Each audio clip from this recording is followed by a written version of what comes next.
ঠাকুরপো, তোমার সঙ্গে ঝগড়া করতে এলাম ভাই। কেন? আমি আবার কি করলাম?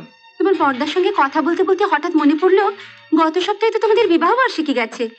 আমার ছোট্ট বোনটাকে বিয়ের তারিখে তুমি কিছু দাওনি কেন? কে বললো দিইনি? দিয়েছি তো। কি দিয়েছো শুনি?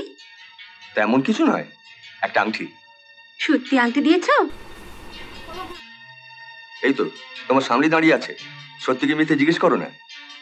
কে রে জয়া, আংটিটার কথা আমি বলিসনি তো? বলিনি মানে? ঠিক আছে, আংটিটা একবার আমায় দেখাতো, দেখি তোকে ভালো মেয়ে পেয়ে সোনার নাম করে রোল গোল্ডের আংটি দিয়ে তোকে ভোলালো কিনা। এখন আবার আলমারি খুলবো? কাল সকালে এসো না বড়দি, তখন দেখাবো। আবার সকালে কেন? দেখতে চাইছো যখন দেখাও না, কতক্ষণ আর লাগবে?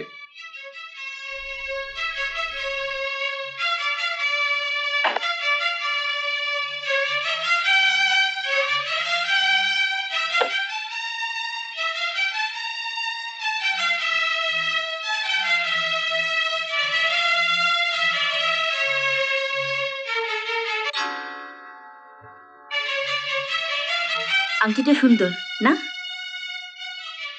দেখো তো ঠাকুরপো, তুমি এই আংটিটাই দিয়েছো কিনা?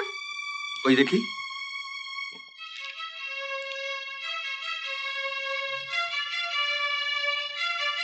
হ্যাঁ, এটাই তো দিয়েছিলাম।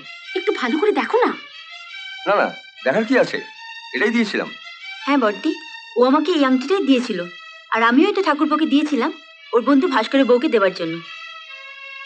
আমি যেদিন ঠাকুরপোকে আংটিটা দিচ্ছিলাম, বড়দি নিশ্চয়ই আড়াল থেকে দেখেছিল, তাই সব কাজকর্ম ফেলে ছুটে এসছে আংটিটা নিয়ে তোমার আমার মধ্যে ঝগড়া বাঁধিয়ে দেওয়ার জন্য। তুমি আংটিটা বলছো দিয়ে দিয়েছিলে, তাহলে এটা আবার তোমার কাছে এলো কি করে?